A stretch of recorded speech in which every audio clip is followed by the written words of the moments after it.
আমাদের নবী সাল্লাল্লাহু আলাইহি ওয়াসাল্লাম তিনটি অত্যন্ত সুন্দর হাদিস বলেছেন যা মুসলমানদের দুনিয়া এবং আখিরাত উভয় ক্ষেত্রেই কাজে আসবে। সেই তিনটি হাদিস কি কি তা এই ভিডিওতে শুনুন এবং সম্ভব হলে প্রতিটি মুসলমানের কাছে এটি শেয়ার করুন। ১.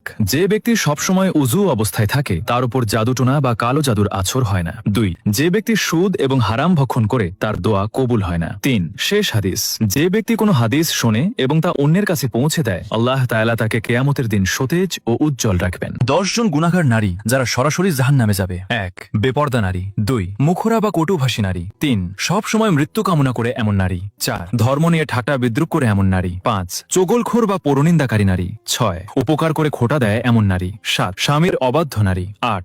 গিবিবৎকারী নারী। ৯. চুল খোলা রেখে চলাফেরা করা নারী। ১০. প্রয়োজন ছাড়া ঘরের বাইরে বের হওয়া নারী। বন্ধুরা, একজন মুসলিম হিসেবে এই বার্তাটি সকল মা বোনদের সাথে শেয়ার করে দিন।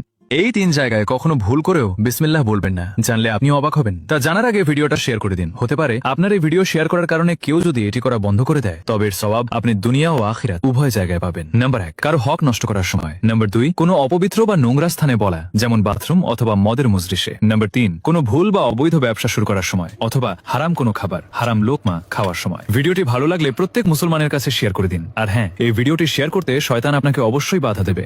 এই দোয়াটি পড়লে কবরের প্রথম রাত আপনার জন্য সহজ হয়ে যাবে। কবরের প্রথম রাত অন্ধকার, নির্জনতা আর হিসাবের মুহূর্ত। কিন্তু আপনি যদি এই দোয়াটি মনে প্রাণে পাঠ করেন তবে ইনশাআল্লাহ আপনার কবর জান্নাতের বাগানে পরিণত হবে। দোয়াটি হলো আল্লাহুম্মা ইজাল কবরি রাউদাতান মিন রিয়াদিল জান্নাহ ওয়া লা তাজাল কবরি হুফরাতান মিন হুফারিন নিরান। অর্থ, হে আল্লাহ, আপনি আমার কবরকে জান্নাতের বাগান সমূহের একটি বাগান বানিয়ে দিন এবং একে জাহান্নামের গর্ত সমূহের একটি গর্ত বানাবেন না।